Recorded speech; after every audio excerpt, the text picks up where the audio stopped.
in the last 30 years, Dallas Police has been involved in a lethal force encounter inside the structure on a dynamic search warrant. One in almost 30 years. Yet, every other shooting that Dallas SWAT has been involved in has been a surrounding call-out, barricaded person type call. So, for our history, we run 7 or so dynamic warrant service operations to every one surrounding call-out. And yet, out of all those numbers, only one of the 7, ratio, the dynamic search warrants, have resulted in lethal force being used by us. Yet, the smaller percentage of the operations account for over 90% of all use of force. Selection is key. It is.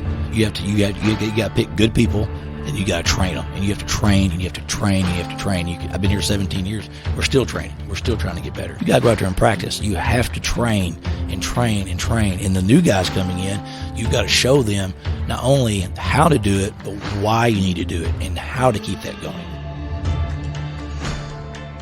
But we do everything we can to reduce or mitigate that, the danger. There's a risk in any course that we follow, but every lesson of history tells us that the greater risk lies in appeasement. This is what some well-meaning people refuse to acknowledge. When we give in to pressure, when their policies of accommodation is appeasement, if we continue to accommodate, continue to retreat, eventually we will face the ultimate demand. What then? We just refuse to conduct any kind of operation because of the potential danger that someone may get hurt? When the anti-police woke mob goes back and tells their people that they know what our response will be, they know that we're retreating under pressure till one day we will not have any more ground to give up. They will simply not just quit. As long as they believe they can manipulate the situation, the narratives, they will keep coming. You're listening to the ATO Bridging the Divide podcast, brought to you by the Assist the Officer Foundation. Since 1999, the ATO has given assistance to the first responder community, and now we want to give them a platform to hear their incredible stories. We also want to hear the stories of the many people that support us. Our community is small, but it is strong. We have differences. We don't always agree, and we all make mistakes. But together we can grow, we can heal. And we can learn from those mistakes. And together we can bridge the divide. Welcome back, BTD, Bridging the Divide Nation, here with Misty, Danny, and Randy. We have a little bit of a different format today for the show. We got a very special guest here with us. He's been with the Dallas Police Department for 22 years. It seems like you've been here longer than that, but 22 years. He's been in SWAT for 17. He's been one of our assistant squad leaders in SWAT for over 7 years. I've had the pleasure of working with him as a former squad mate, as an individual who's helped groom younger SWAT people up, and thoroughly enjoyed having him as a squad mate, a peer on the police department, and a friend. Without further ado, Matt Smith, welcome. Thank you. Glad to be here. Yeah, and Matt, just so the audience knows, we obviously know, but we'd like to get into the discussion at a national level of the no-knock warrants that police teams or tactical teams have been utilizing and the controversy surrounding them. And I know, you being a member of the SWAT team, spending a lot of time really looking into all of this with the data and the numbers and police administrations and the teams, that you'd be a good person to have on to have this discussion. So kind of just having an open forum, essentially, talking about all this. But if you would, maybe just give us a background of your career here. This is also specifically with SWAT and SWAT training and SWAT team operations. Yeah, sure. No, thanks for having me. Glad to be here. Big part of Dallas SWAT is warrant service with like a lot of teams in the nation. And when you come over here as a new guy, you learn very quickly that there's a way to do things that you have to learn. You have to go about a certain way of demonstrating a proficiency. There's a level of an expectation of how to do that. And as anybody who's been doing this division knows, that we're very fortunate. We had a lot of great people that were there when we came over, when they were senior guys that had a lot of experience, and a lot of, ability to train and leadership. They're going to show you, okay, we're going to show you how to do this job. We're going to teach you not only how to do it, but why we do it, and the why behind a lot of it. And I think that really matters, because you can show somebody how to perform a certain function, but when you're not there, are they just doing muscle memory? They're just going off what they were shown, or do they understand it? Do they learn it? And I think that's one of the big things that we have going for us here, and that I've tried to do myself and going forward and helping out other officers, whether it be Dallas or other, is we're going to show you something, and we're going to explain to you why it works or how you do it, and do it all, and all the minutia behind it. So when they go out into the live world, they're able to use some of that to help themselves. And so going into training, I think that's a big thing that helped us come along to be part of of the team, to be an asset, is that you learn how to do things correctly, working as a team towards the successful mission completion, and not just coming in and just doing it haphazardly or just because somebody showed you one way to do it. If that makes sense. Yeah, it does. So go ahead, Misty. Well, for our listeners out there, Dallas is a full-time team. So explain to our listeners the difference between a full-time and a part-time team, because the majority of our SWAT teams are part-time. So explain the difference to our listeners so they understand. Yeah, sure. Well, Dallas, being a large metropolitan city, is, by far is in the minority as far as just departments in general. Majority of departments are not as big as Dallas. I think we're like the 8th or 9th largest department in the country. So you have manpower, you have resources that are available to you. The vast majority of SWAT teams in the nation are not what you consider a full-time team.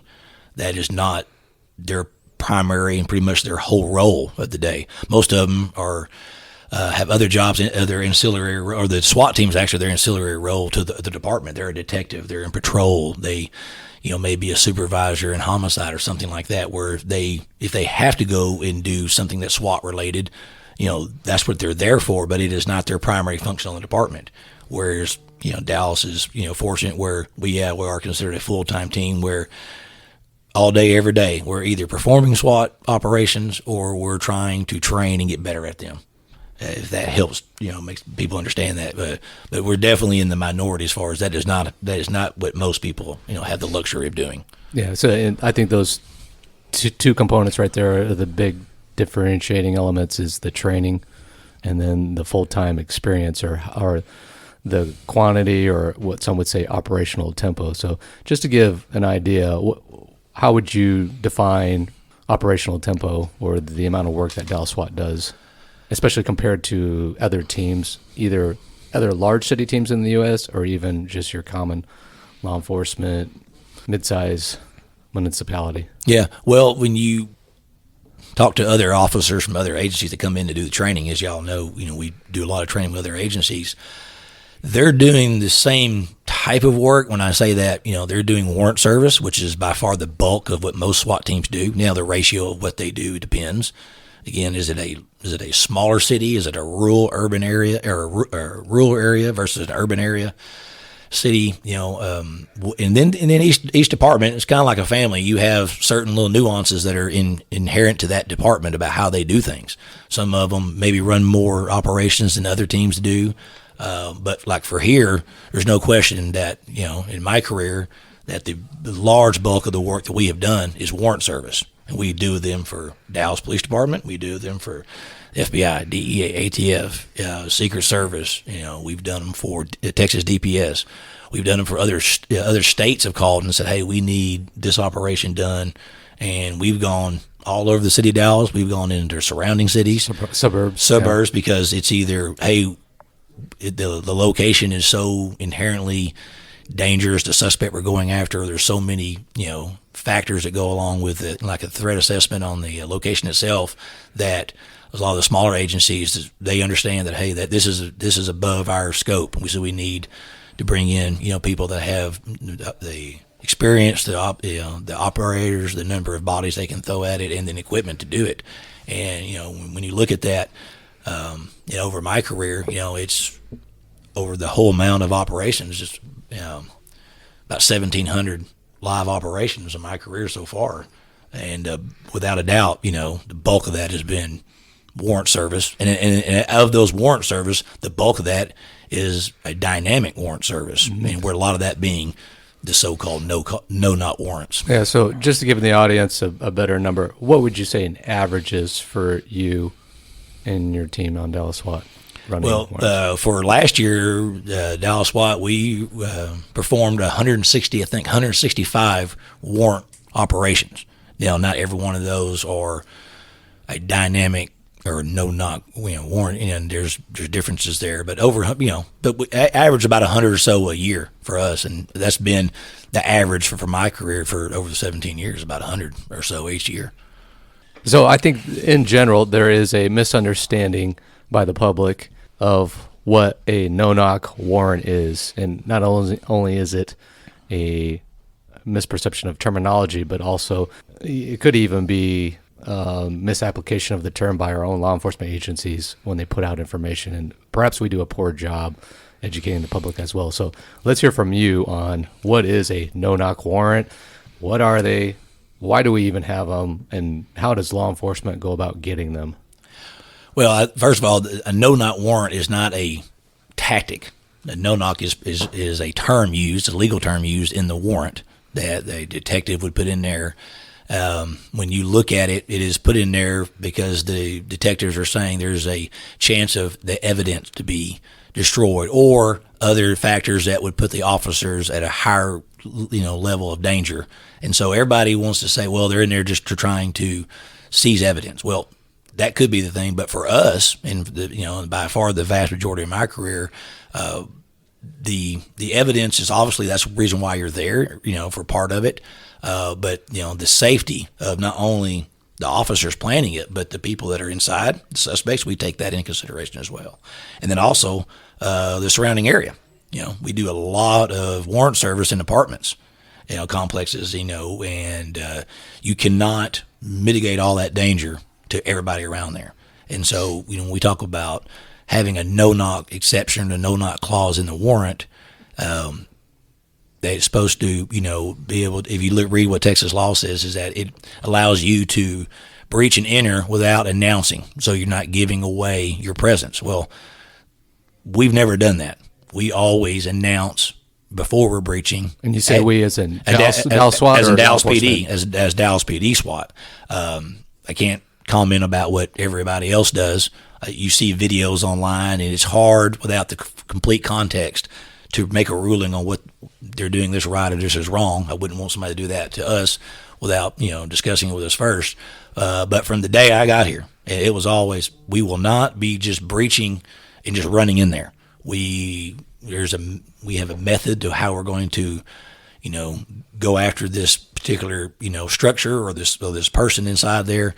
But we are not going to just all of a sudden appear inside their room, with them without announcing, without doing this. We've gone to great lengths to talk about that. And that was one of the things that was brought up when in 2007 when Lieutenant Carlton Marshall was shot. That was their whole defense was they did not know the Dallas Police Department was there. That was not us. They thought they were getting robbed. And we had a lady who was 3 doors down who said that she had heard, loud, voices and yelling, and she heard Dallas Police mentioned many, many times before the gunshot went off. And it was the only shot that was fired was the one that when she shot him. And so it was not like we were there and sneaking in there and they didn't have the ability to understand what was going on. They did. And I think what happens is it gets labeled no knock, and they think everybody's just running in there not saying anything, and they're not telling them that they're the police or giving people an opportunity to respond, when that is absolutely not the case. And the vast majority of what I see other agencies doing, from what I've been told, and it's certainly nothing we've ever done. Whoever the investigator is usually the one who's going to write such a warrant and be the affiant for the affidavit, and they're going to put in the details of why they believe this location needs to have a no-knock served warrant. And usually, like Matt's saying, it's for the conducting the service of the warrant in such a manner that will help officers with a safety issue. So I think whoever's writing the warrant will probably put things like, well, there's surveillance on the house. And so that makes it a problem for us in case they want to further barricade themselves, get in a fortified position, or arm themselves. Good eyes. Good eyes. There's also the destruction of evidence. And I think a big one for us on Dallas SWAT, sometimes we will request that the investigators write a no-knock on these warrants, is because the location really isn't accessible to completely surround and have this slow, methodical progression of work to serve the warrant, and it puts us in dangerous positions. For example, a third-story apartment with a single door as an entry point and maybe one or two windows, where we're forced to be standing in front of those doors and windows for a length of amount of time. Well, as I was mentioning earlier, whenever you're asked to perform a warrant service operation, you take it as an individual at that location, and you take into account that particular suspect or suspects. There's no cookie cutter approach. You go out there and you have a location assessment, you have a suspect assessment, and anybody that has done those realizes it didn't take very long to realize this one's a little bit unique because of the stairs going up to here, or the fence, or like the cameras or the barricades. And we have tremendous barricades in this city, and we've had people come up and see pictures of what we go against, and they're like, I've never seen anything like that. I'm like, we see this every day. You go to West Dallas and you see just some of the biggest steel bars, yes, welded onto over doors. There's a guy out there that's doing a good job for those guys behind windows. Yes, yeah. And we've had a door that had 3 quarter-inch or 3 different. There were quarter-inch metal pipes slid in behind brackets that there was no way you were going to defeat that with any kind of manual breaching or even explosive breaching for that matter. You'd have to drive a truck through that to get that. And it was done that way deliberately, one, to keep us out, but it also, is their way of trying to protect themselves from other dope dealers. I can't tell you how many times we've had people that were suspects that were being arrested and said, I'm just glad it was y'all and I wasn't getting robbed. And I think that's one of the reasons that we've been successful as far as the limited amount of use of force we've had to do on this, because we do announce this, because we do bring a lot of officers to the operation, and we just take away any chance or any hope of them thinking about trying to escape or try to repel us. And they go, hey, I want to get through this. I want to make it. The best thing for me to do is surrender right now. Mm-hmm. And we apply very little use of force on our operations, and especially in comparison to other teams. As far as where they say, well, we don't, we do a lot of surrounding call-outs, and we've been involved in this many shootings. And what's a surrounding call-out? Well, the surrounding call-out is that if you can do that, to your point, like if it's a third-floor apartment, you can't surround it all. If it's right in the middle of the hallway, you got 8 doors on either side of it, you can't do that. Or here we have a lot of locations where there's no alleyway in the back. You cannot get to that person's backyard to surround them, to have officers on the corners of the property to prevent escape. It's hard to get there. Some of them you cannot do that. You can't go through other people's yards. You can't get armor back there, so you can't put officers in harm's way standing behind a small tree or shed, because that person can take shots at them from inside a house, and there's no way to, you can't defend against that. And when you look at the ratio of police-involved shootings when it relates to SWAT teams, and in Dallas's PD is no different, that one, in the last 30 years, Dallas Police has been involved in a lethal force encounter inside the structure on a dynamic search warrant. One in almost 30 years. Yet every other shooting that Dallas SWAT has been involved in has been a surrounding call-out, barricaded person type call. And a lot of those, that person is trying to make a break forward, trying to escape. There's been several incidents where Dallas SWAT has had to use lethal force on somebody outside the structure or outside the vehicle because they were trying to escape. And so when they feel like they have the opportunity to try to be fight or flight or try to get away, they take it. Whereas on a lot of the dynamic search warrants that are being performed with a no-knock clause in it that allows you to move in there rapidly to start taking ground from them and to confront them and secure them, it almost never happens. Yet the ratio is about 7 to 1. So for our history, we run 7 or so dynamic warrant service operations to every one surrounding call out historically. And yet, out of all those numbers, only one of the 7 ratio, the dynamic search warrants, have resulted in lethal force being used by us. Yet the smaller percentage of the operations account for over 90% of all use of force. Yeah, so I guess I'll summarize that from what I think you're saying is that we run 2 different styles, which would be dynamic, or a slow methodical, which would be a surround and call out, where we surround the structure, announce, and then slowly work through a progression as needed based on the kind of response we're getting from the suspects inside. Right. So you're saying that the dynamic search warrants aid us in locking down suspects quicker before they have a chance to think, arm themselves, fortify themselves more, and help eliminate us being in exposed positions that could compromise our safety. And we've only had 1 shooting in 30 years on a dynamic no-knock search warrant. Right. Or we shot somebody inside the structure. Yeah. And then the least amount we do are the surround and call-outs, and those are the ones that make up 90% of the police shootings. And that's not just Dallas, SWAT. I mean, that's especially larger urban teams. They all have similar numbers. You talk to Garland. In 30 years, they've never shot. And Garland's PD runs a lot of warrant operations. Their SWAT team, they've never shot anybody inside a structure on a dynamic search warrant. Every shooting that their SWAT team has been involved in has been on the outside perimeter on a surrounding call out. Every one of them. Talk to people that I know officers in LAPD. They think they had 1 in 18 years. Yet, and of course, you can remember they're 5 times the size. They're a much bigger department than us and the amount of people.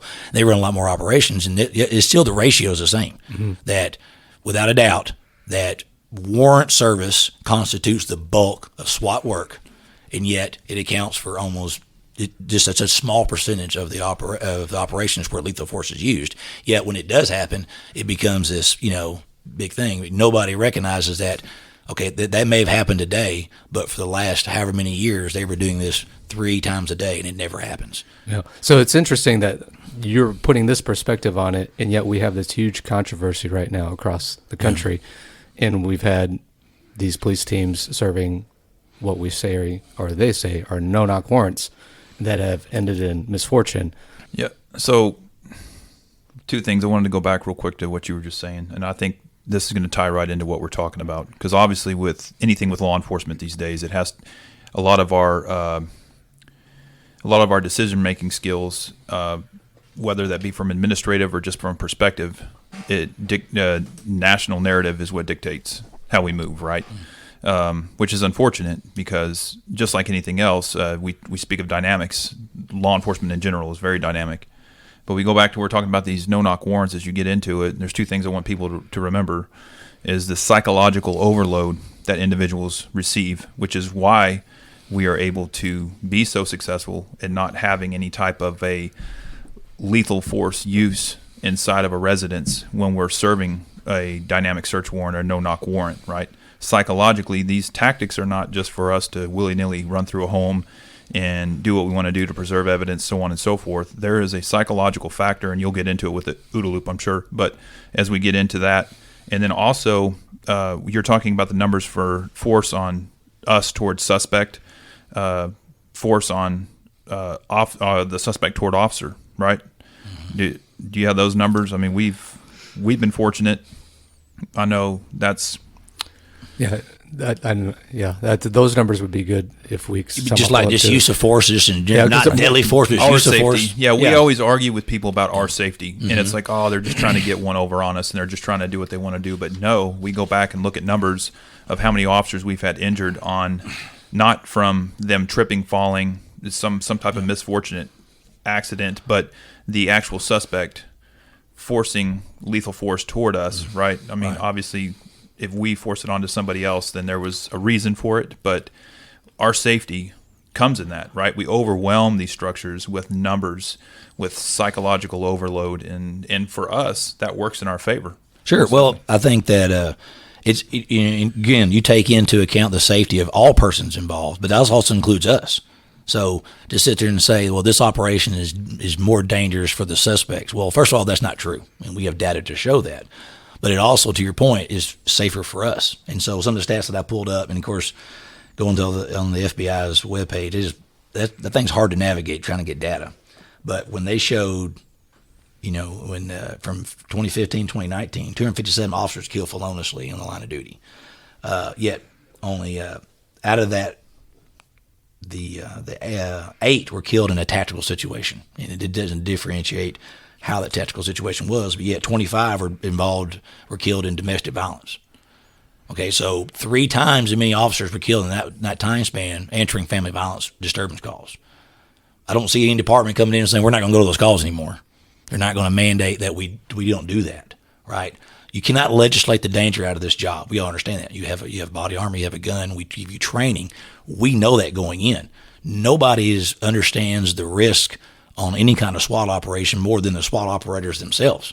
And yet we have people that are in positions, some of them are never even police, they have never done that job. They have no concept of operations, if you will, on how that operation takes away their want to repel us or to fight back against gangs, is what you're trying to get at.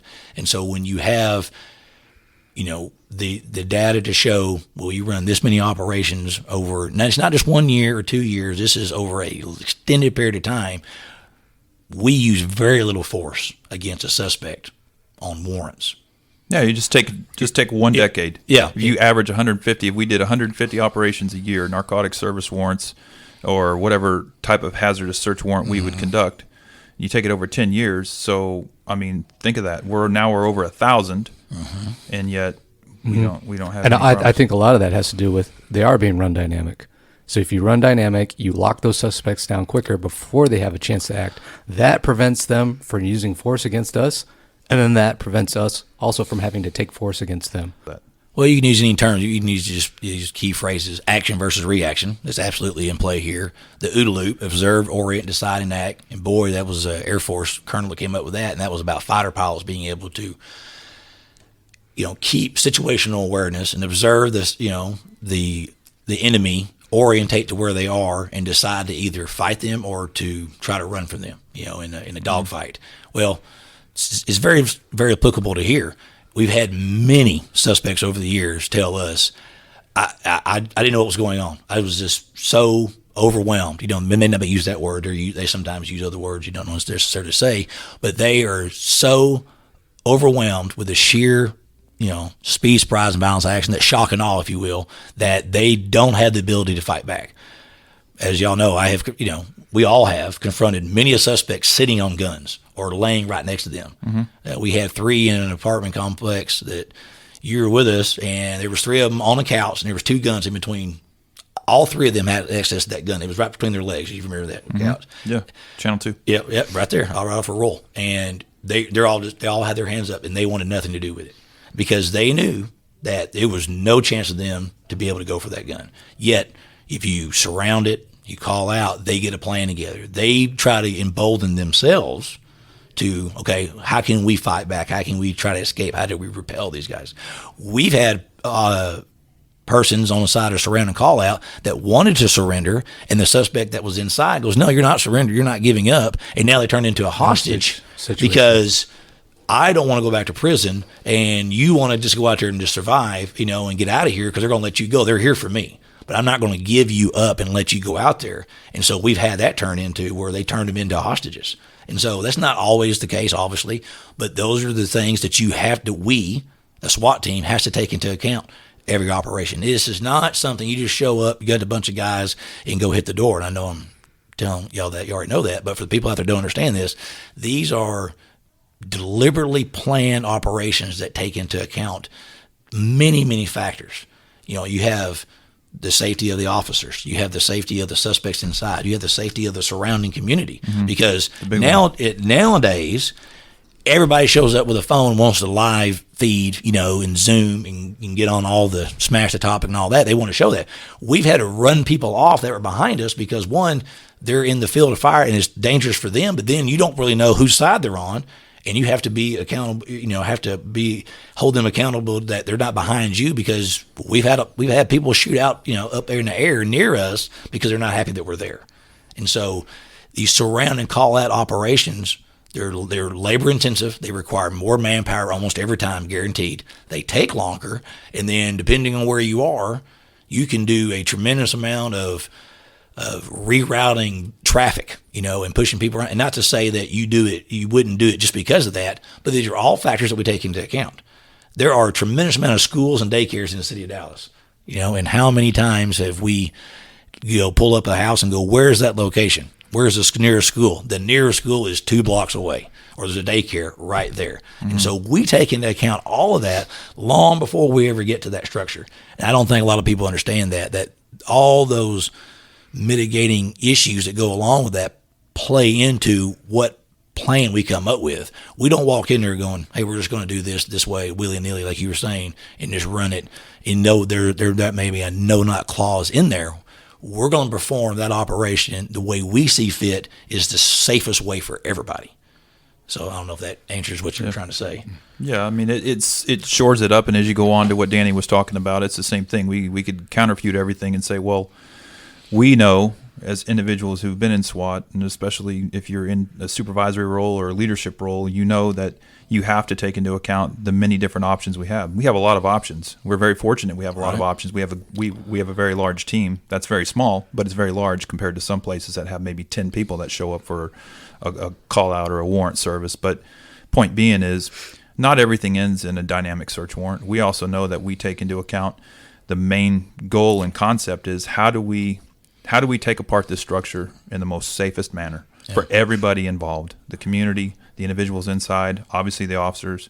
There's a lot that goes into that, and it's not to just say everything needs to be a no-knock, but there are times that, as we're saying, that these things have been a proven tactic that is not only safe, but very successful in nature, just for everyone involved, even those indirectly involved. I mean, we've shut down neighborhoods for call-outs, and that's not to say, oh, well, we should just do a dynamic warrant, but there's a lot that goes into each operation, and I don't think people also understand and you'll get into it, is the threat assessment. I know we became more vocal on that when this isn't the first time this concept has come up about no-knock warrants, right? I mean, you talked about Carlton Marshall. What happened after that? That changed the way we serviced early morning call-outs for the rest of our history, right? Sure. But there were times that we were able to reverse that based on the threat assessment we gave for that consideration. So the NTOA, the National Tactical Officer Association, which is the professional organization, I guess, for you'd say tactical teams or SWAT teams, came out recently last week and made a stance on no-knock warrants, and essentially saying that going now with the trends in policing these days, they don't see how this is any benefit to law enforcement. So they released that statement, and teams on the Dallas Police Department, SWAT, narcotics, teams in our Metroplex definitely had an opinion on this. I'm going to read something that you wrote, Matt.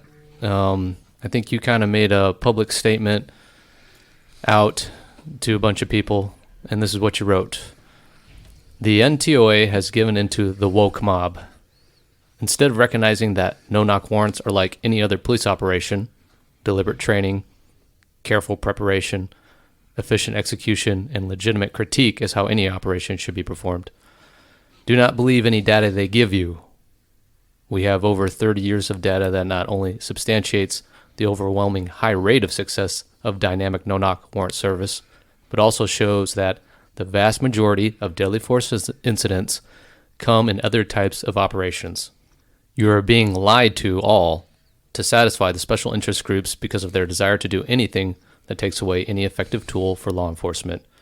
There is a large number of teams performing no-knock warrants that really need to go back and reevaluate its TTPs and make a concentrated effort to really shore up their warrant service operations.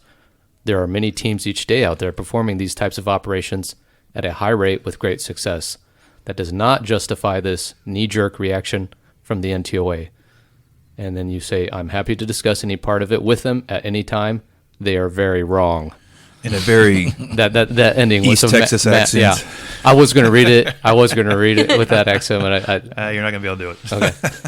So the TTPOA, the Texas Tactical Police Officer Association, which is the professional organization for Texas, I think you wrote an article for them as well. I won't read that. That's a little too lengthy for this.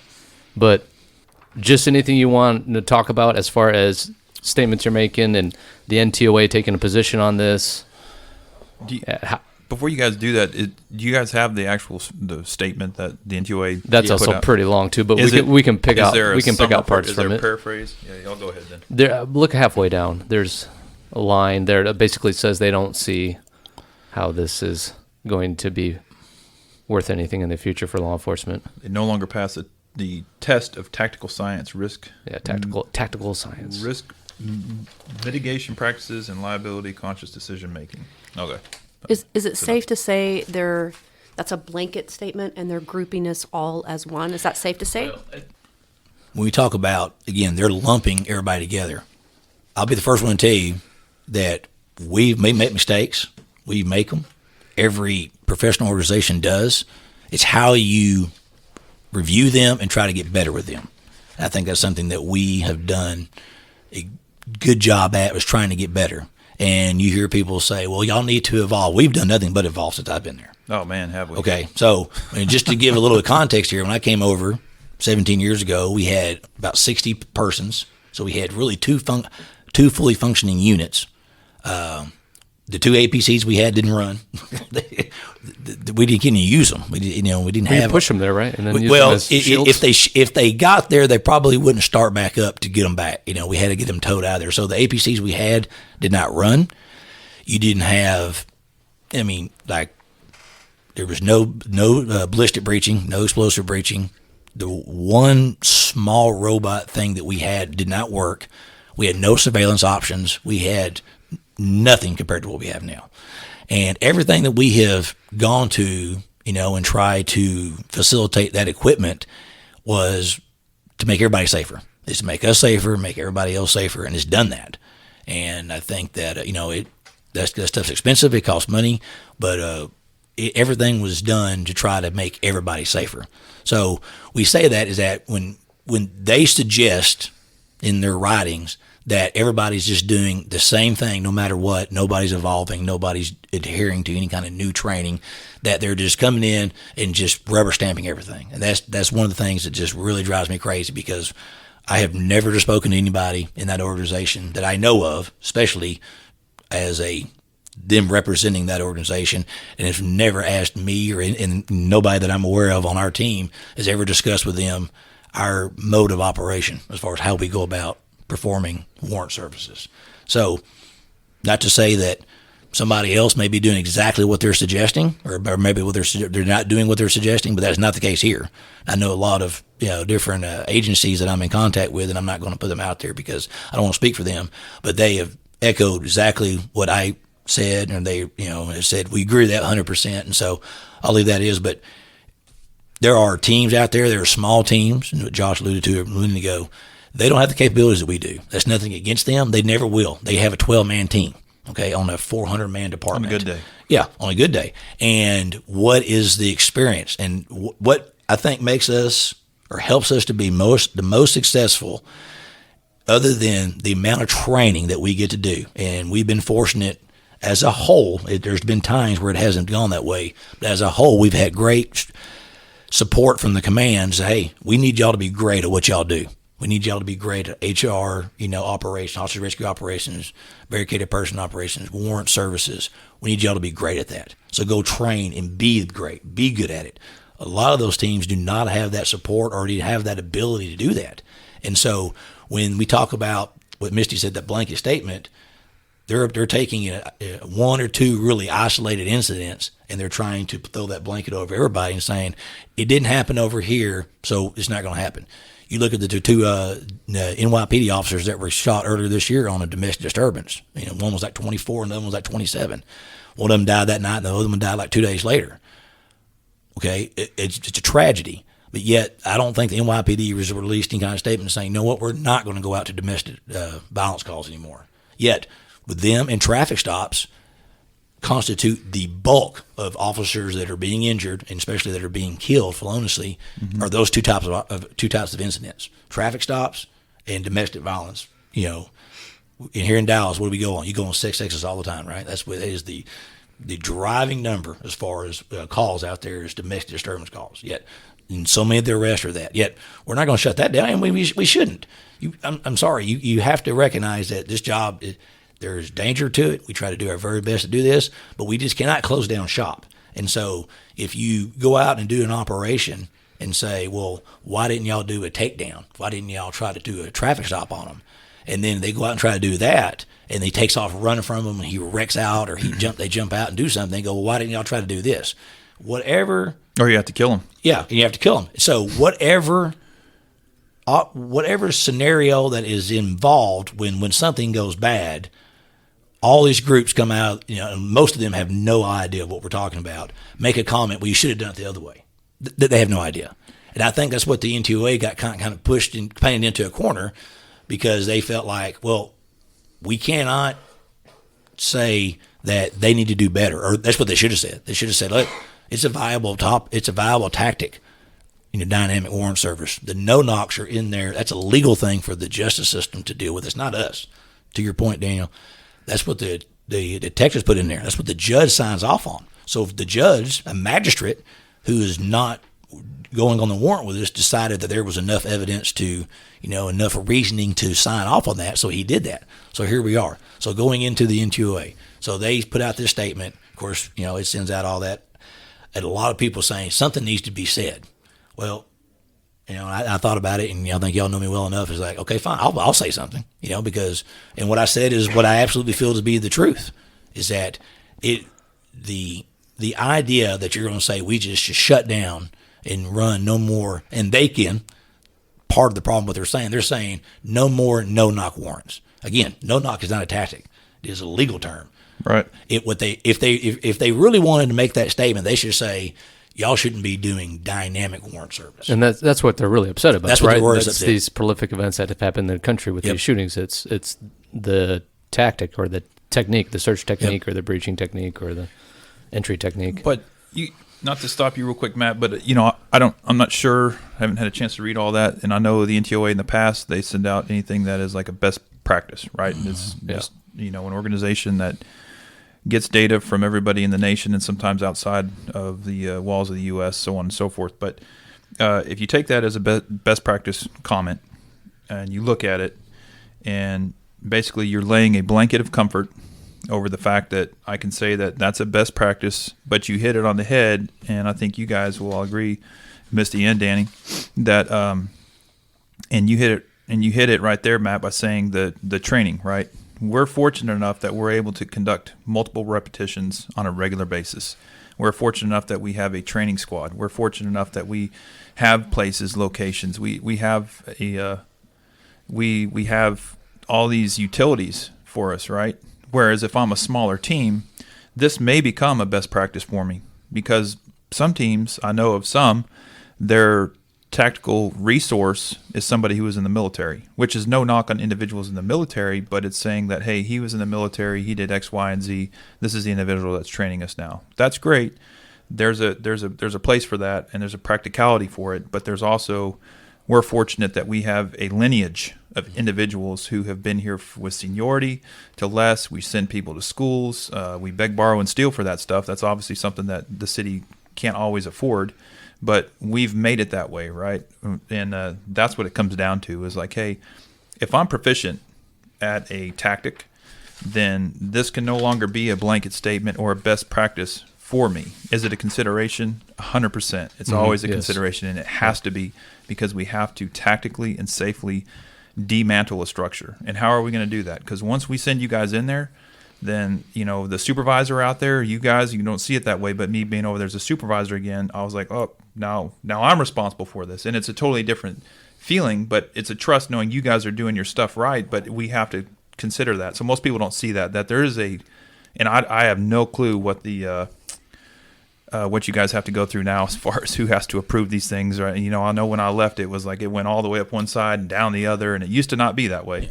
But so with all that being said, I mean, I think you hit that point right there, and it's really about the training, and it's about the Misty, you got great words. What's the word I'm looking for? It's the I think we're missing one, the foundation of it, and that's the selection process. oh, boom, right there. It starts right there too. No doubt. Well, it's not to get out of that thought, but that's what I have right here. That's what I do. Training I like to selection. drag people out of the ring. And you can see what I wrote here. Training is the key. Yeah, Okay? Training is the highlighted key that. to. You can have people that are great athletes, great shooters, marksmen, whatever. It means nothing. Y'all seen that, right? We've seen a lot of people come through here that are he's a good shooter or he's a good athlete or whatever. It does not always equate to being able to do this job. And training is, I remember coming over and I'm like, man, they're gonna kick me out here. I'd go the wrong way, or you would do this or do that, and you realize that you've got to make those mistakes early on when it's safe in training to fix that. And it's no different than learning how to drive or doing any other job that you're being trained to do. You've got to learn it. And the only way you're going to learn it is to go out there and perform it in some kind of safe manner in training and learn from your mistakes. That is what is, no doubt in my mind, is what has helped us to be successful, is that we've had the opportunity to do that. But you have somebody there, again, not just showing you how to do it, but why you do it, why we do it this way, or why we don't do it that way.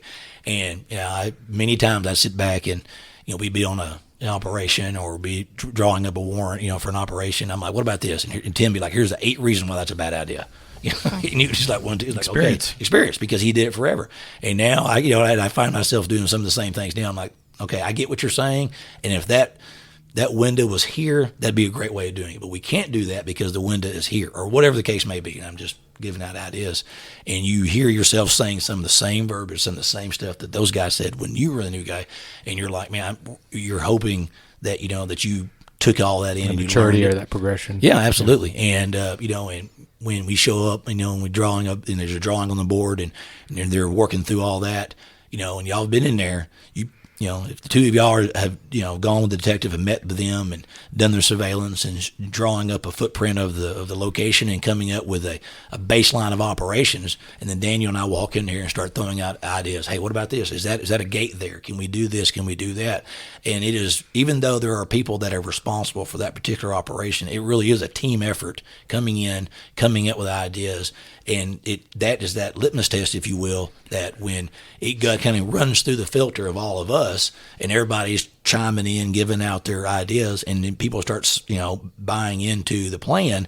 And I think that's a big part of it, is that when we have these other teams come in, and those may be getting off subject to it a little bit, but we have those other teams that come in, they send 1 or 2 guys go do it, and they draw everything up, and they come in and just go. And there's no buy-in. There's no, people have a commitment to the overall success of it, because this is Josh's plan. I don't have anything to do with it. Whereas we go way above that. This is where you're going. Do you understand your assignment? This is what we're doing. Yeah, everyone's looking at it objectively and actually trying to shoot it down. Yeah. To find holes in it and Yep. make it better. Oh yeah, and if you got a solid plan, it'll stand up to the scrutiny, and that's fine. I've been on both sides where somebody's like, well, how about this versus that? I'm like, okay, I get that.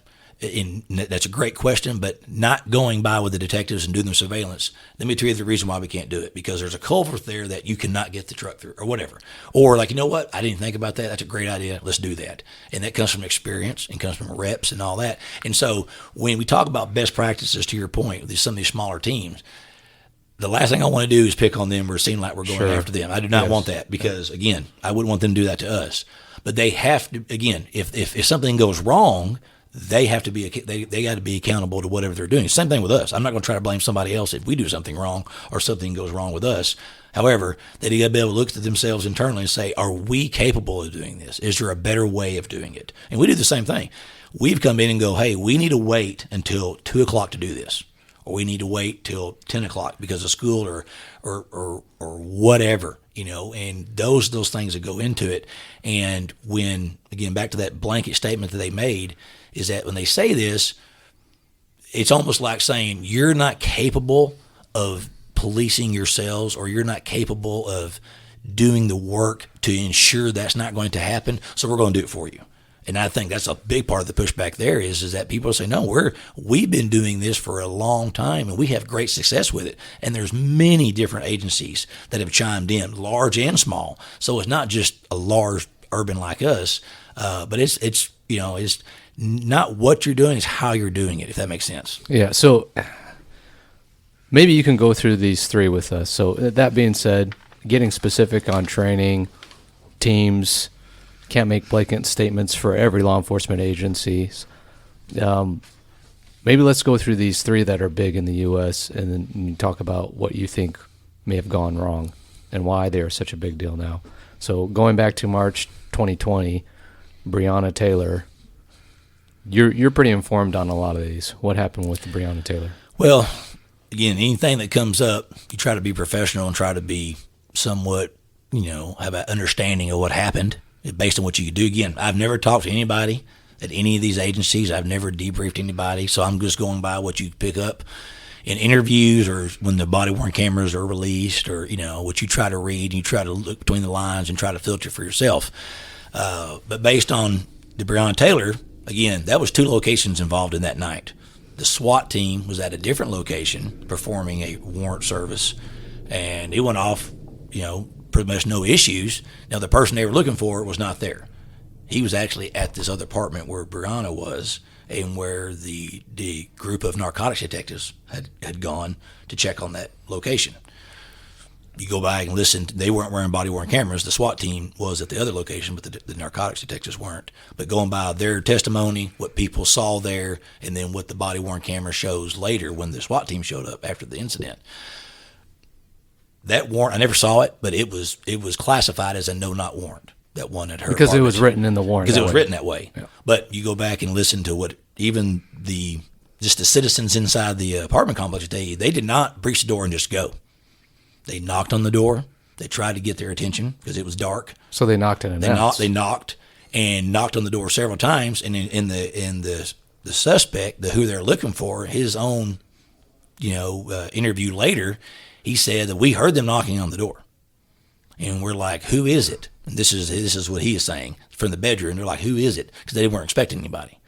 So right then and there, we know it was not a dynamic no-knock search warrant based on what he just said right there. Yes. And that corresponds to what the narcotics officer said they did, or in this case, did not do. So they knocked on the door, trying to get their attention, trying to get them to come to the door. Even though they had a no-knock clause in the warrant, they did not perform it as such. They didn't utilize it at all. They didn't utilize it all, but yet, what is the media and how is it painted? That she was killed while they were conducting a no-knock warrant. It's absolutely not true. Yeah. So there's no argument in that. So they breached the door after nobody comes to it and they say about 45 seconds is what the detective said. So 45 seconds on a small 1-bedroom apartment. It didn't take long to walk across that, it's 20 feet at the max. 20 feet across that way. So it doesn't take long to, it's just not a large house. So they felt at that time that was long enough for if somebody was going to come to the door. They didn't do it. So they breached the door. And they did not make entry into the door. They were standing at the threshold, announcing, trying to get, make So they're contact. working through progressions. Rather than doing a dynamic entry, Yes. It's really like a surrounding call-out. They're surrounding it. Yep. They're trying to announce and call them out, and then slowly working through progressions. They did exactly what a lot of the new, what they're being called to do. The operation that they performed and how they performed it is what they want you to do now. It's what the NTOA That's is what they're saying. suggesting you should do, because it's safer than doing a no-knock dynamic warrant, yet that's exactly what they did. Yes. And so, but they won't bring that up. They won't talk about that. And so he comes to the door. He says, this is the suspect in his interview. He says, I didn't know who it was, so I fired one round at them. Okay. I don't know if anybody that's going to sit there and say, well, we just, somebody broke into my house, I just shot one round at them, then I wanted to find out who they were. That's what he said. He says he fired one round. After the round he fired, it hits the officer at the door, hits him in the leg. He falls down. Then the officers that were with him start shooting into the structure. I think what I saw, again, this is not an official finding from the department, what I found online is that the number they believe that those officers fired were 32 rounds by 3 different officers. Mm-hmm. The one officer that got shot fired 1 round. The follow-up officer behind him shot 15. And then an officer who ran around, which would be back to the right, which we would call the Delta side, and fired another 15 rounds through different windows. Now, There's no way you can tell me that's sound tactics, what they did there. I wasn't there to say, let me rephrase that going around the parking lot just indiscriminately shooting through windows and not having any kind of viable target to me is, there's no way you can say that's a viable tactic. I think that's, that was very, very bad. We'd be in a lot more shootings if we did. Oh, absolutely. And if we have been shot at many, many, many times, I've lost the number of times that we've been shot at on a barricaded person call out, and we take that person into custody with not one shot being fired by us. Yeah, it happens all the time. If you want lives saved or no one to get killed, then you call the SWAT team. Yep. Because we have those tools and the resources to make sure Yep. that we can do everything we can to take someone in alive. Right. Been inside. Just as a side note, we were inside an apartment one time. He shot through through the wall, hit the panel, the body bunker panel. It fell onto us. We introduced, gas, and then eventually came out. But he shot at us, but yet we didn't shoot at him. So because of tactics. So that was a bad tactic. So they deal with that.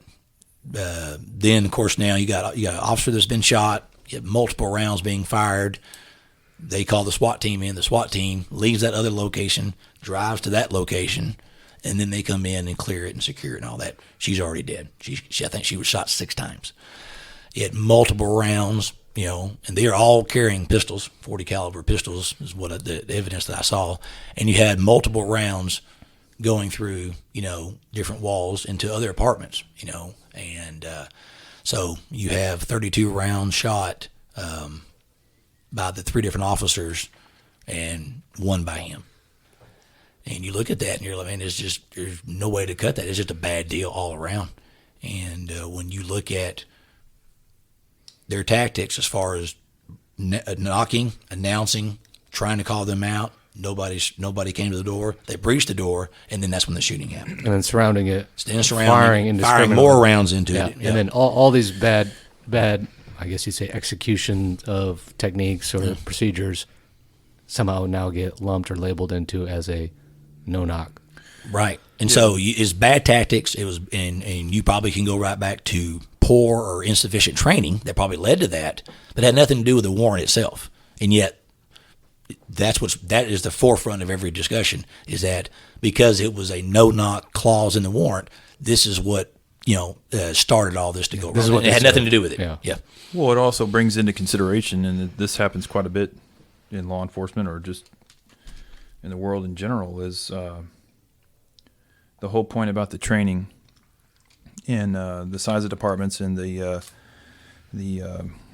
fortunate utilities afforded to us as a larger department to receive this training comes back to what you were just saying, is that I don't know so much that it's basically lumping individuals saying like, hey, this is safe, because when I'm reading through this right here, it's discussing no-knock warrants as somebody having a stealthy entry, approach of breaching the door, crossing the threshold, or other covert means of access only risk the following scenarios. And this is the premise, right? Right. Comes down here, when considering the priority and safety of life, it is difficult at best to justify or defend no-knock warrant service. Well, now we're going back into the whole aspect of, okay, well, these are not all performed that way, right? I mean, absolutely. Maybe this is the way, I'm not privy to this anymore, but maybe that's the way people do things in other areas. But as you were just mentioning, that's not a good practice alone on its own. So there's no argument with this right here about the safety, but to make that comment there is pretty strong and staunch, and it's basically just taking everybody, putting them in a group. Yep. You guys are all incapable, since these people cannot do this, or there's mishaps, misfortunes, like you said, mistraining, misinformation. And I hate to say this, but sometimes a lot of people get their information by what they see on TV. Sure they do. do. Like, hey, well, I watched them do this, so this is how we're going to do it. And again, the training aspect. Well, somebody asked me, how can you put this in context and maybe make it where it's not police-centric, the discussion? And I said, okay, well, look at this. And I just tried to make this, if you took all the Dodge Chargers that the Dallas Police Department has as far as police cars, and all of a sudden we had problems with the transmissions, and we called Dodge, and they said, well, you're the only police department having problems with these transmissions. Fort Worth has the same car. They're not having any problems with the transmissions. Dodge's not going to say, we'll replace all your transmissions because obviously we did something wrong here. The first thing they're going to say is, what is your maintenance? How are you maintaining these vehicles? What are you doing to them? Because you're doing something different. And that's the way that thing should be looked at. It's like, okay, team, SWAT team A is having a high rate of success, having none of these issues. Instead of saying, look at team B that's having problems or making mistakes or having bad things going back and applying it across the board, they should say, wait a minute, let's look at what team B is doing. Let's look at what team A is doing. Let's compare. And then maybe saying, look, maybe if we look at this and maybe, again, it's a maintenance, for the Dodge cars and for this day, it's a training issue.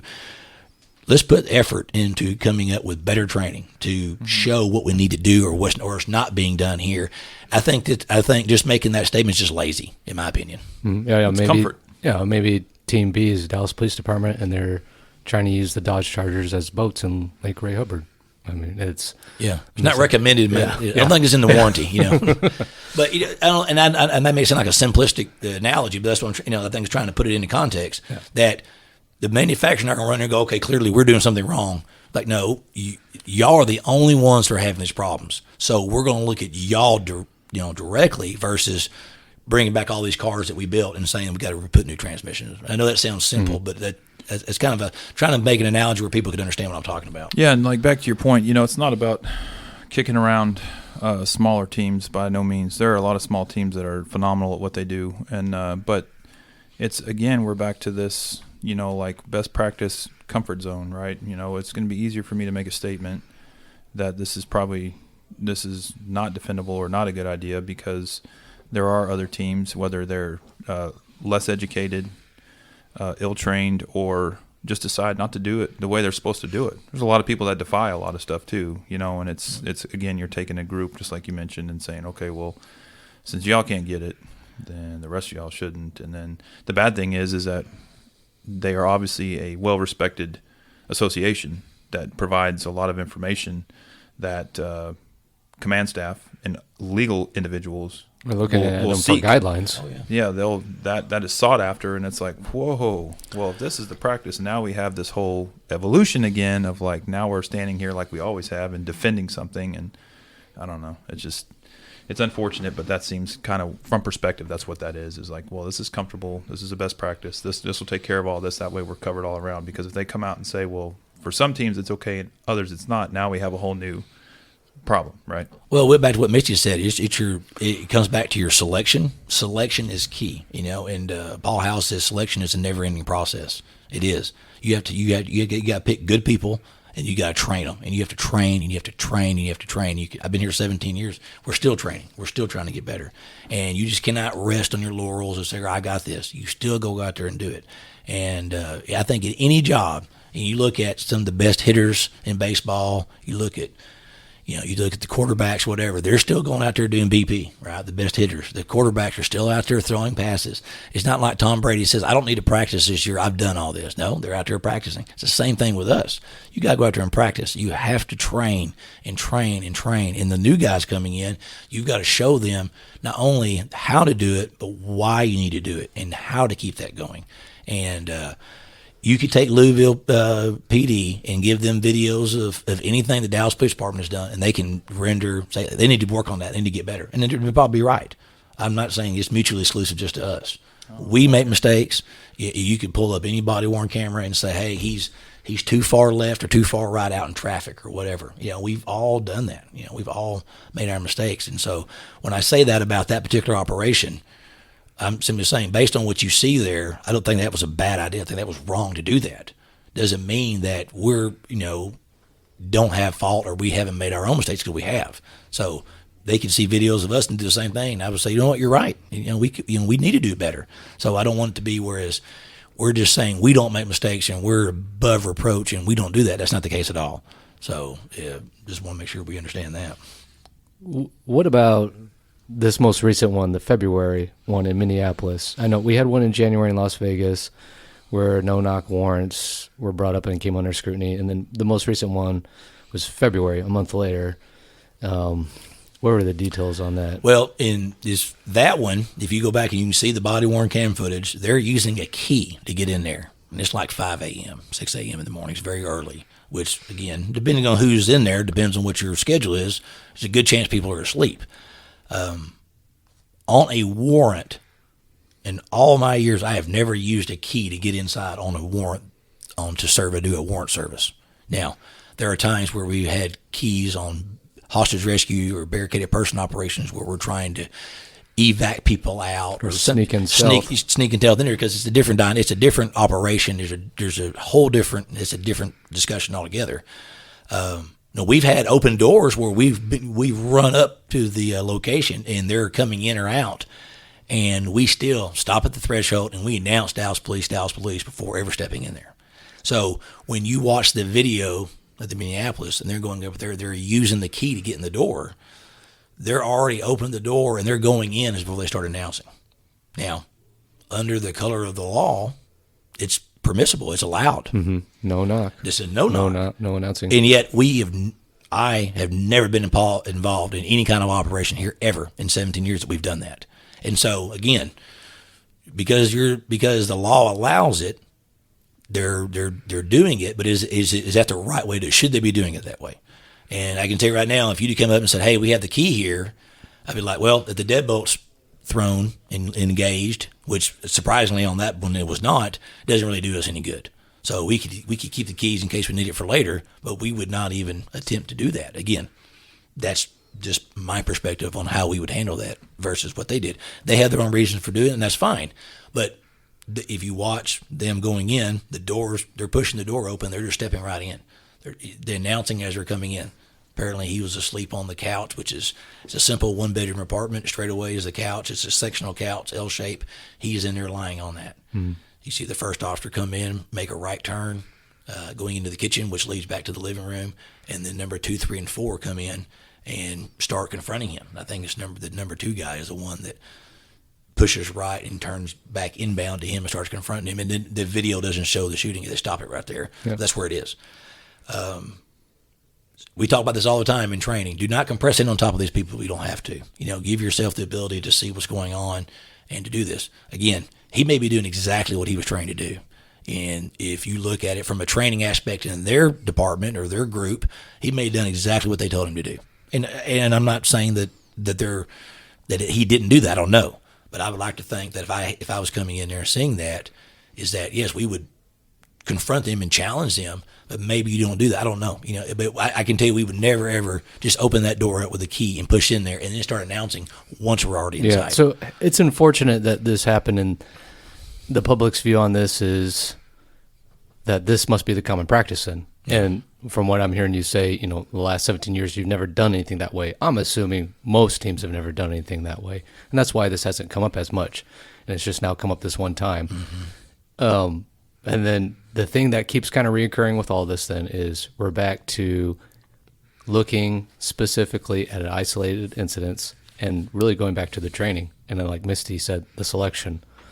So training and selection, or perhaps a lack of, or the wrong kind of training may be contributing to these outliers or these isolated incidents. Let's talk about the training aspect. I know all of us here have done a lot of teaching for the state of Texas, for the TTPOA and other SWAT teams in the region, in the state. Some of us even teach across the country, either by presenting or tactical applications.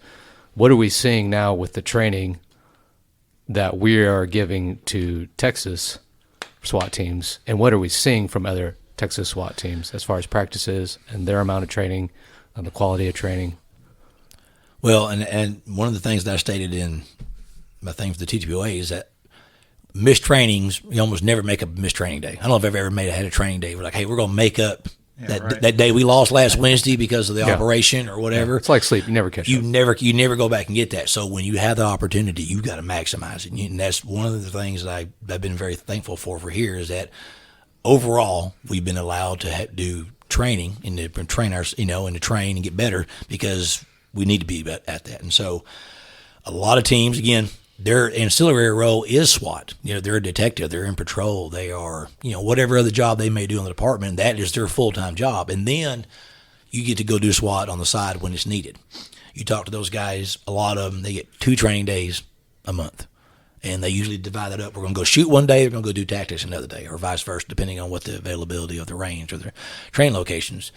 And I say, well, when you went out did last training, what did y'all do?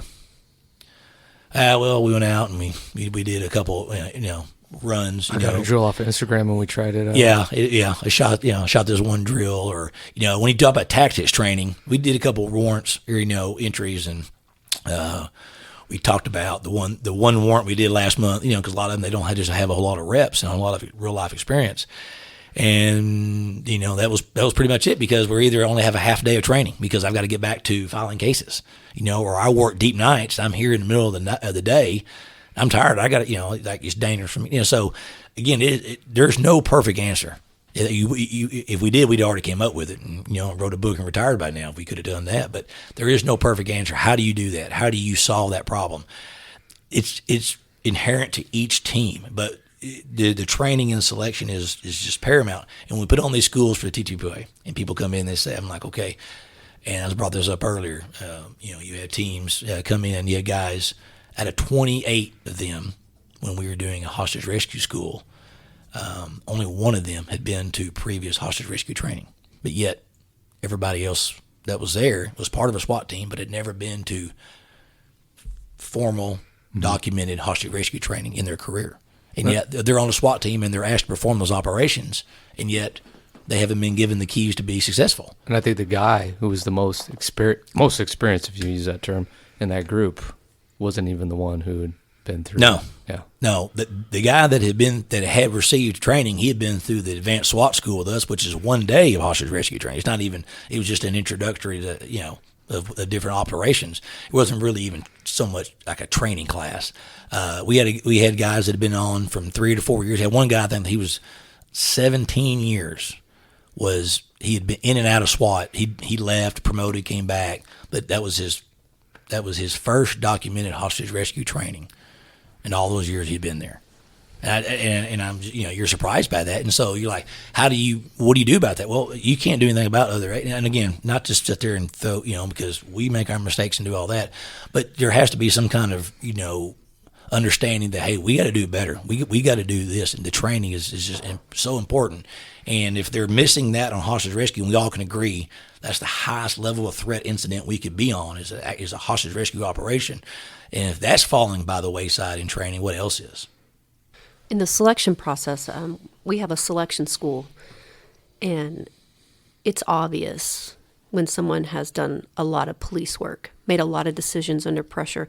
And when you put them in that selection school and you put them in the shoot house and have them make decisions under pressure, you can see their foundation and how they've worked in patrol. And we are fortunate because we're a very busy department. So each one of us have been in a patrol uniform and have went to high stress calls one after the other, having to make high stress decisions. And those things build through experience, and then they show up in our selection process. It's not a school to nut cut or to initiate. It's a school to see how you react when you're tired, how you react under pressure and make decisions. And I think that is a gift that we've improved over the years in our selection process. No question. Yeah, judging aptitude, making decisions under pressure, like Missy said, or even adaptability. If you did something one way and maybe it was fine, I'm going to tell you to do it a different way now, and let's see if you can make that adjustment. Or can you make decisions on the fly and call those audibles as well? Yeah. And has there been a difference in the caliber that you've seen over the last couple of years with SWAT team members that are being trained that you've been a part of in teaching? No, there's any doubt about it. I think it's a multi-pronged thing. One, you have patrol rifle now. Back when I came over, it was just getting started. It was in the stages, and nobody had been through patrol rifle, maybe just like one group. And so when we came to SWAT, you had to learn how to use a M4 type platform gun. They had to show you how to clean it, how to use it, because nobody had one. Nobody had one in patrol.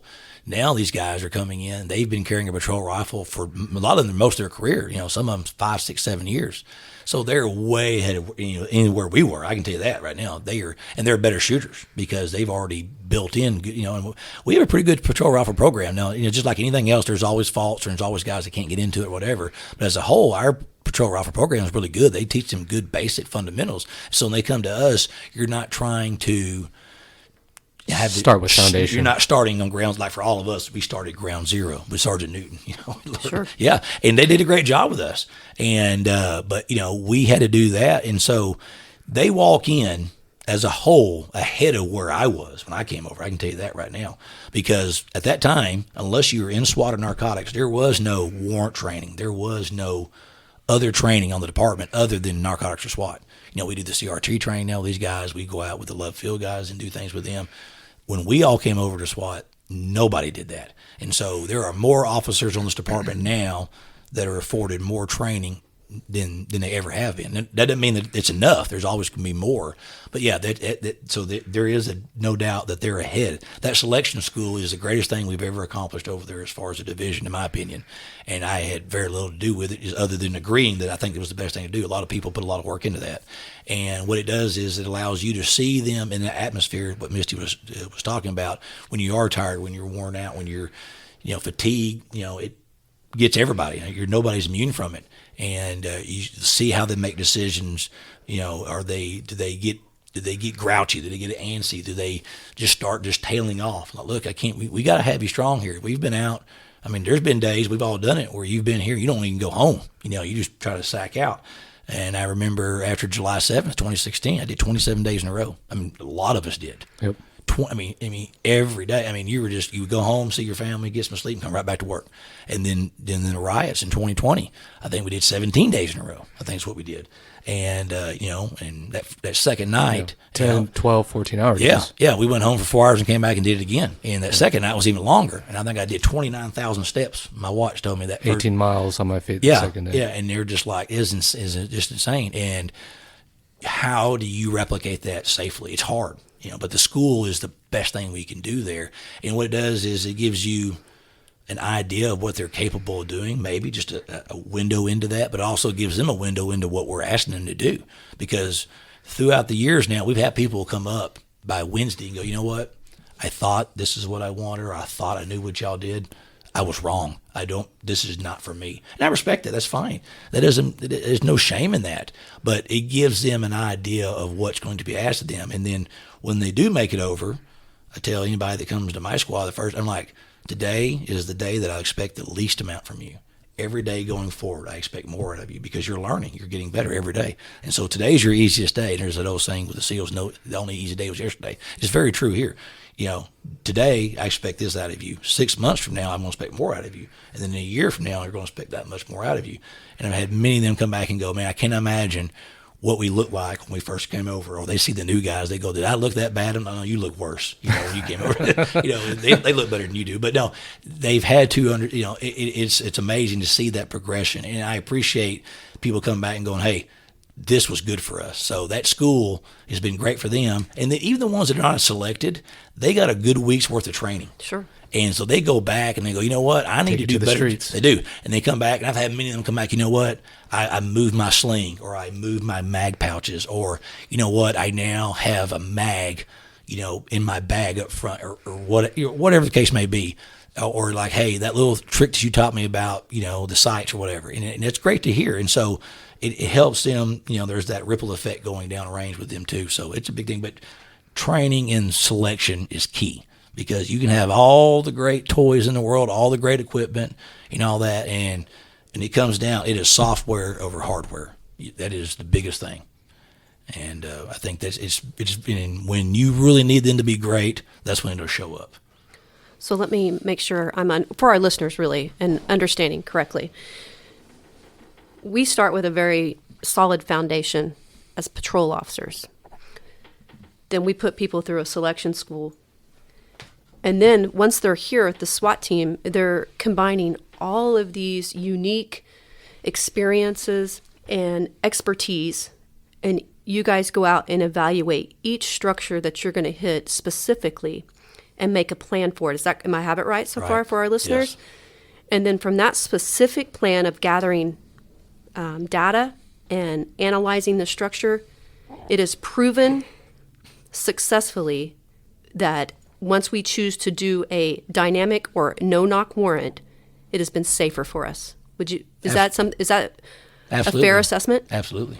Yeah, there's no doubt about it.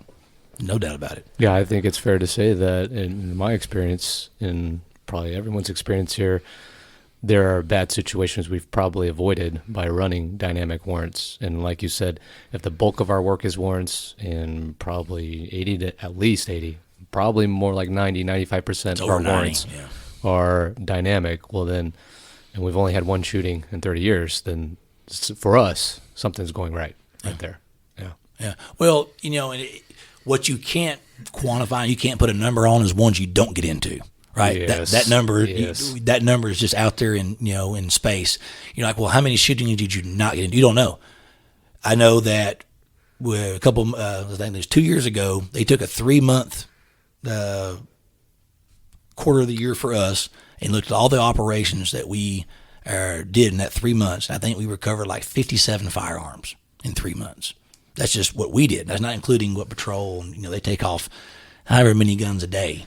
I mean, it's not like they're not available for them, okay? And when we talk about we've only shot one person in almost about 30 years inside a structure. I think on a dynamic warrant, we've only been shot at twice in those 30 years.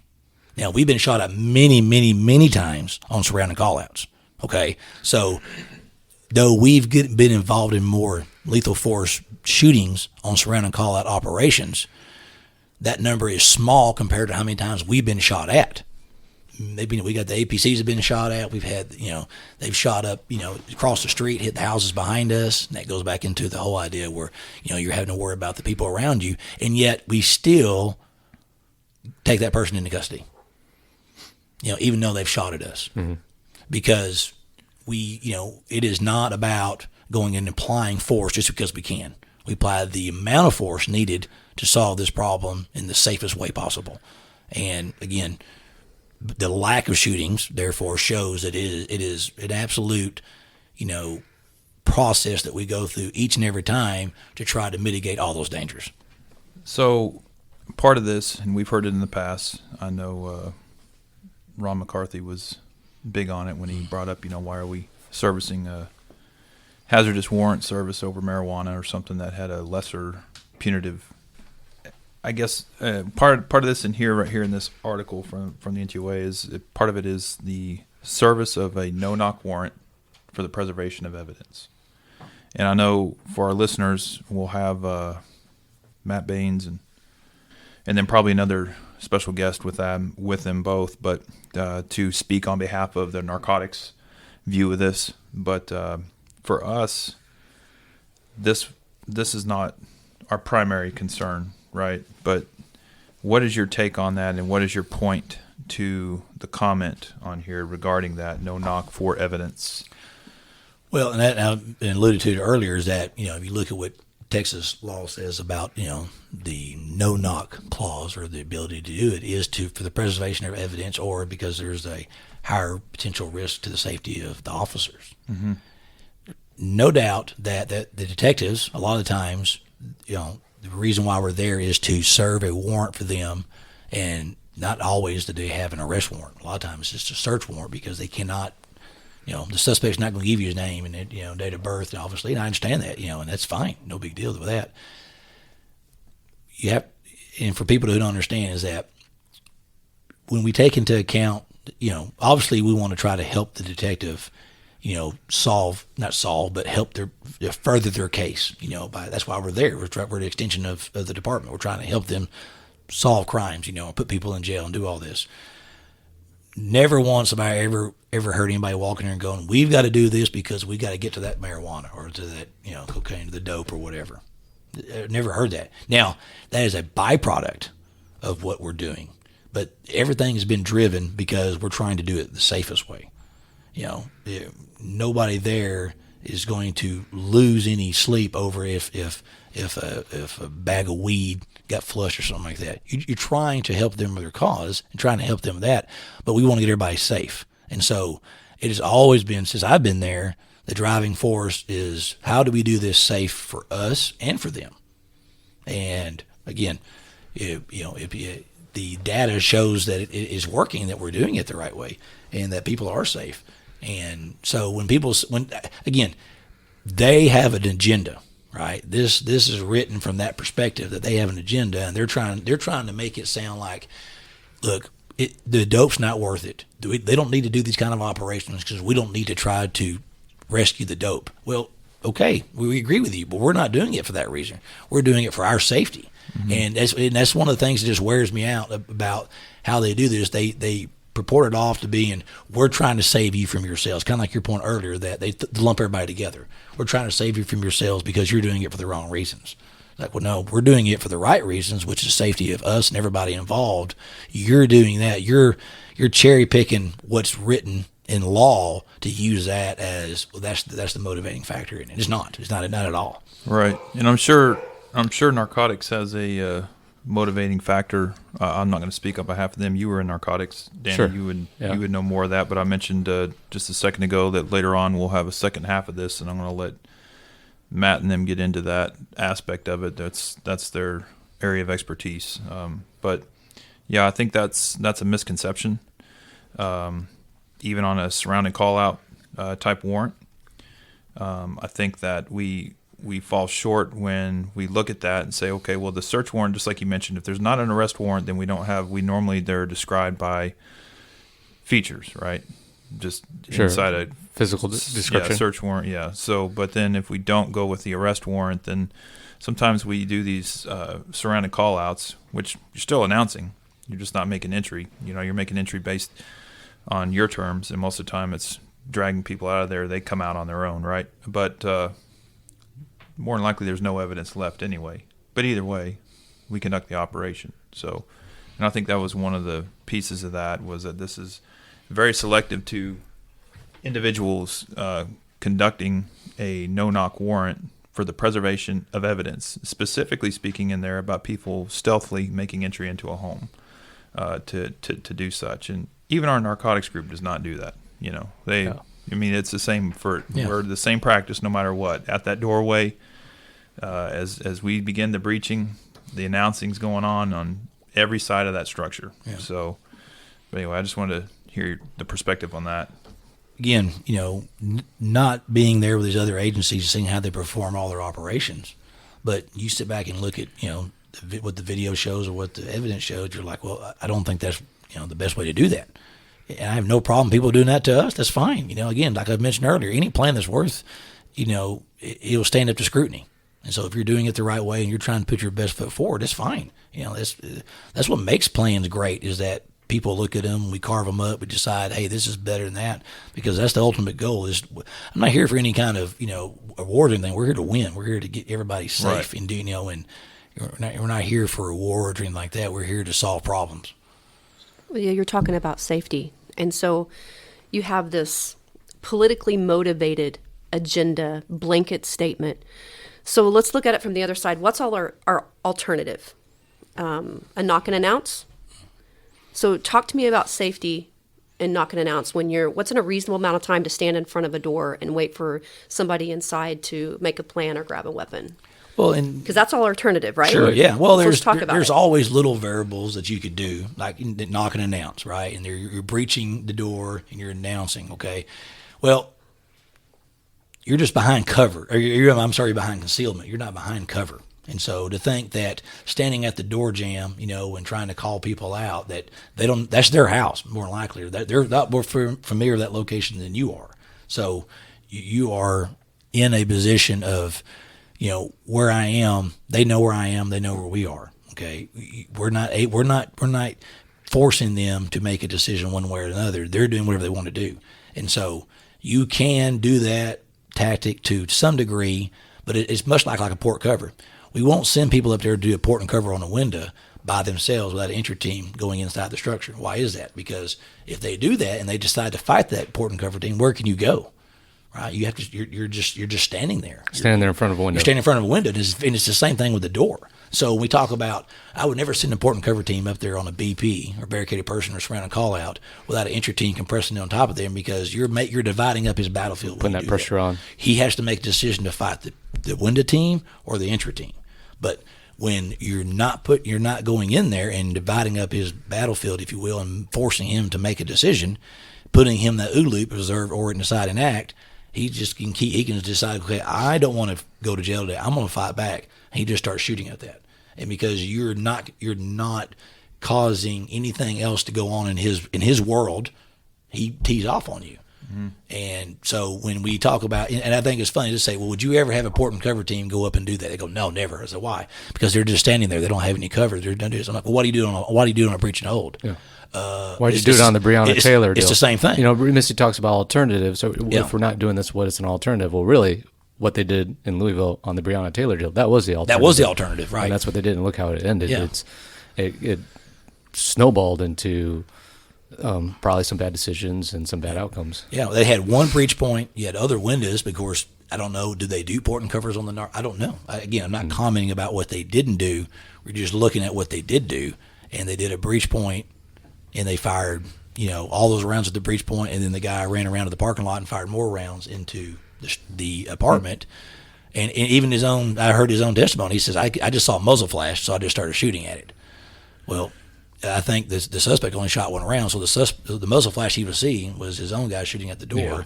He was shooting in that direction. So we talk about alternatives. You can have breach and hold. You can have, and when we talk about, again, we go back dynamic, no knock. You can be dynamic in the first room, and then you can start slowing you down. You can feather that, the accelerator back and forth, your throttle. We can speed up, we can slow down. And when teams they're experienced and they have, they have seniority, I don't say seniority, but they have leadership and they have experience and people that know what they're doing in there, they can pick up that speed. They can slow down that speed. We talk about it all the time. It's quick to the door and you power back down. You handle the room you're coming into. It's a methodical search. And we don't just run through the house, just running in there and jumping in there and yelling at people.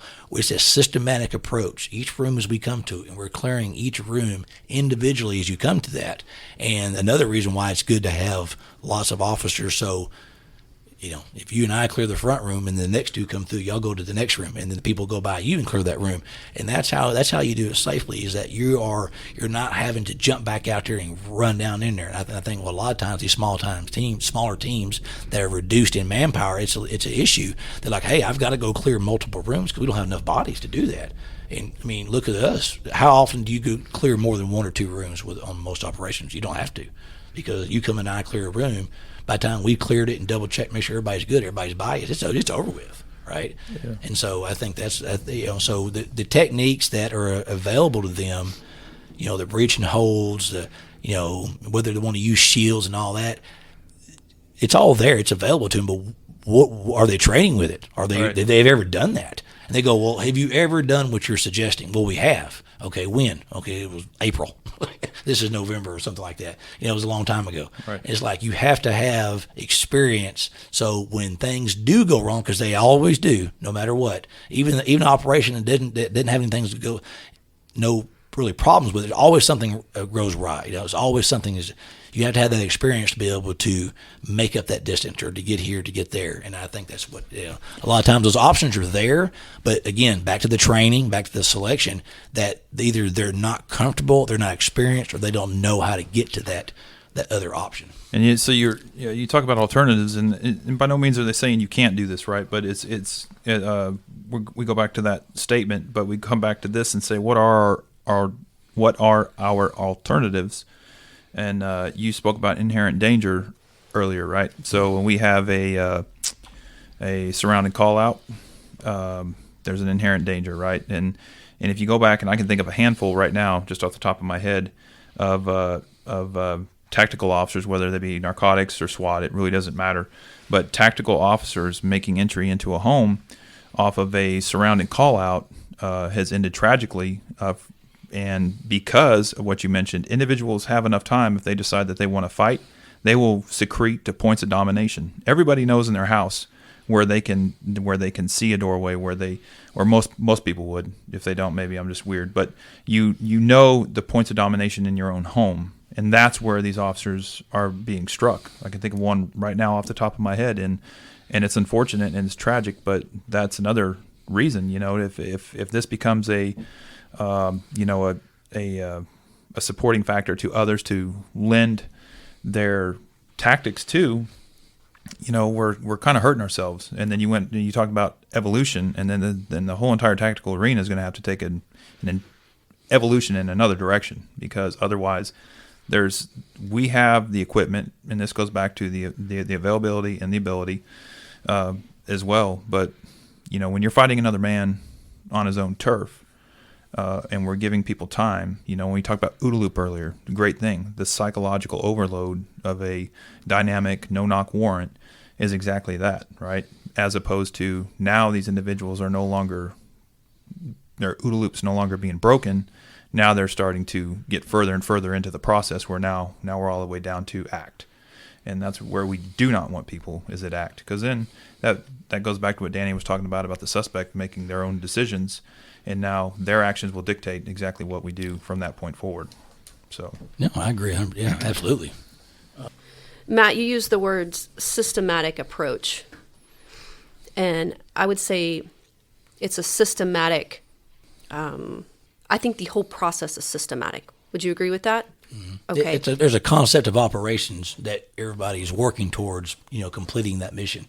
And every one of them is different, So when we use the word dynamic warrant or no-knock warrant, I think listeners who have never done this type of work have a impression that it's something that it's not. And I would say and it's an efficient way to attack a structure. But take our listeners through that systematic breakdown of a dynamic warrant from beginning to end, real quickly, like a list of things that, for all the way from doing the research on the structure all the way to the debrief. Sure. Well, whenever it comes up that you have a operation that needs to be run, and they say we need to go to this location, and we're looking for this person, or we're looking for evidence, we've had everything. As y'all know, we've had everything, from murder suspects to murder weapons to drugs to, cameras, tapes, CDs, whatever. Okay, that's the reason why we're there, is for this. Okay, now we go look at it. Look at the structure. Is it an apartment? Is it in a house? Is it barricaded? Is it up on the ground? We have the suspect assessment and the location assessment. Third strike candidate, is he on probation? Is he on parole? Has he fought and shot at people before? Is he, what has he been down before? Is he retaliated against police before? All that kind of stuff, goes in play. It's a mindset, right? And you have a guy who has never been arrested before versus a guy who's been in the pen several times, and he knows if I get arrested again, I will never get out again. I will die in prison. Yeah. Is that a factor? Absolutely it is. So those are things we try to, you can't always identify 100% who's going to be in there, but you do your best. And then you look at, the location. And we all know those burger bars are set in there for what? To keep us out, okay? Because it's a drug location. And one of the first things I always ask detectives is are they living there, or are they just selling out of there? And they go, nope. They show up, they sell out there, and they leave. So, it's not like they're keeping people from coming in there and stealing things, because there's nothing in there except for just when they're there. And you go back, you look at all that, and again, it goes back to what y'all talking about earlier, is the experience, to having that, those reps, through training and through live operations, to be able to come in and say, okay, there's a cage there, there's a gas meter there, there's no fence back there, this house is so close to this, it's an upstairs here, whatever the things is, and then you identify problems, and then here comes the experience again. How do you solve those problems? How do we solve that problem? How do we solve this problem? Josh, what do you think about this? What do you think about that? Can we get this done? Can we get that done? And then we come in, we start putting it on the board. You put a footprint, is what I call it, of the location up there, and we start all over again. Okay, these are the problems that we recognize. This is what we found out. How do we beat this? How do we solve this? Is this the best way to do this? And then you start doing that, and then you start tasking out those assignments. Y'all are going to do this. Y'all are going to do that. And then you let them come up with what they believe to be the best way to do it. That's what you have your trust in your people to do their job. And then they come in and you talk about that. Then you say, how does that work in concert with what they're trying to do? Because your cell, their cell, this cell, my cell are all working individually, but in a group effort to accomplish the mission. And then we go start working on that and go, is what you're going to do interfere with what I'm going to do, or vice versa? Where do I need to put you to do this? And then you talk about that, you discuss it, and then when everybody has agreed upon that, then you're in a better chance for success, because everybody has the same mission, everybody has the same goal, what we're trying to accomplish, and then they go forward with that. And then you brief it, you talk about it, then you push out and you go, and you go out and you run the operation, and then if it goes, whether it goes as planned or not, you solve the problems, you finish it, you secure all the persons there, you make it safe for the detectives to come in there and to start working on their side of, which is the evidence. And then almost immediately, once you're secure and safe and everybody's got, situational awareness, we're not having anybody come in and that may be trying to do something to us on the perimeter, we can go up and start kind of hot washing is what we call it there on the scene. We could have done this. I wish we'd have done that. This really worked good. Remember that. Let's use that one next time. Let's don't ever do that again because it didn't work. And then you just start trying to add that to your toolbox, if you will, how you get better at things. And then we could go back and have a more formal debrief about, hey, looking at this, how did what your cell do compared to what we talked about earlier? Like, we thought this would work. It did not. Here's the reasons why. Or this worked perfectly, and here's the reasons for why that, because believe it or not, we go back to some of the same structures multiple times. I went to one house on Puget 9 times, and so we've been to, we I remember that house. Oh yeah. And so there's one down right now in Oak Cliff that we've been to. That's probably the new one that we've been to the most times. Yeah, that's it. And I have been on the front side. I have been on the side, on the back side. I have been in I've gone in every assignment on that operation. Plan from memory. Yeah, I've done it many times, and yet. If they call tomorrow and say we need to hit that place tomorrow, it might be a totally different plan. Well, we will go back and we would do the exact same thing again. We will go by and look at it. We will make those assessments then because something may have changed. We get there and sometimes there's a cage door that wasn't there, or it's gone, or they boarded up windows maybe because of us previously. All that, and you rework that whole problem again. And again, it's not that cookie cutter approach. And then we come in because you may not even been in this division when we hit it last time, or you may have done it last time and now you're doing it. And so y'all can talk, say, hey, that shrub is a lot closer to that window than you think it is. So you need to be aware of that. And again, that's that teamwork and that coming together to solve that problem. And we do that again. We go back through it again. So it is a method of operation. It is a systematic approach that we're going to go through the same thing. So if some reason in the middle of the operation planning, Danny got called away, and he says, hey, I need you to complete this deal. Where are you with this? This is where I am. Within just a few conversations, I can step right in, take over from where you are, go back over what you already done. It'll make sense to me because, again, we know what we're doing. You can apply that, and then you can continue on. It wasn't like we got to blow the whole thing up and start over from scratch again, if that makes sense. Do you document it so you can go back and reference it? Oh, yeah. We document, take pictures, and then it's like, you bring up that address. The first thing we do is go back and what? Pull up the pictures from last time.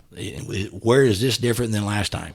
Do this. And a long time ago we didn't do that. In the last however many years, we've really done a really good job of that. And now looking back, I'm like, God, look at all the places which we documented beforehand. And I've gone back, and I remember there's an apartment complex up on Northeast Division. And I said, take a picture of those shrubs, and that box is one of those big electrical boxes, because unless you walk up there and get right next to it, you cannot see how it is in relation to the building. But we took a picture of it, and I'll be dang, the last time we went back out there, we pulled that picture up and go, that right there shows exactly, again, that, putting that little extra effort into it, to try to help yourselves out, further down the line. We've kind of covered a lot. Oh, I'm sure. I think the listeners they're going to be wading through a lot of this. So I thought maybe just kind of summarize some of the things, and you all chime in with kind of the bullet points of what we talked about here. So no-knock warrants being specifically a clause in the warrant that gives law enforcement the ability to use a tactic, not necessarily describing exactly what the law enforcement agency is using. So running dynamic, most common for no-knock warrants. Training and selection were big points that got brought up. So it seems that the NTOA is making a blanket statement right now and applying it to all law enforcement agencies across the country, saying that this is no longer a good practice, when really what we're doing is we're looking at isolated incidents, and we talk to other teams and we evaluate ourselves on our own teams and realize what we're seeing in these isolated incidents are really that. They're isolated and not necessarily common practice. And it's unfortunate that they had the outcomes that they did. Anything else I'm missing? No, I think that's about it. I mean, it's a double-edged sword. I think they're doing it to protect officers in a inconspicuous way, and it's just, again, it goes back to what you said, the blanket statement and comfort.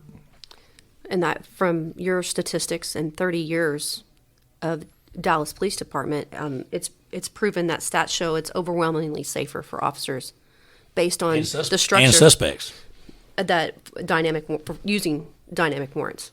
Yeah. Is that Absolutely. No, there's no doubt. Again, we're giving our data. There may be somebody else out there that has data just totally contrary to the but we all can agree we have a large selection of data.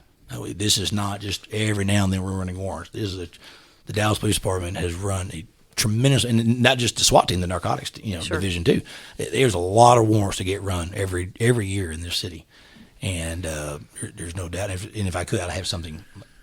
Yeah, go ahead. Yeah, Sure. I'll just say we do everything we can to reduce or mitigate that, the danger. There's a risk in any course that we follow, but every lesson of history tells us that the greater risk lies in appeasement.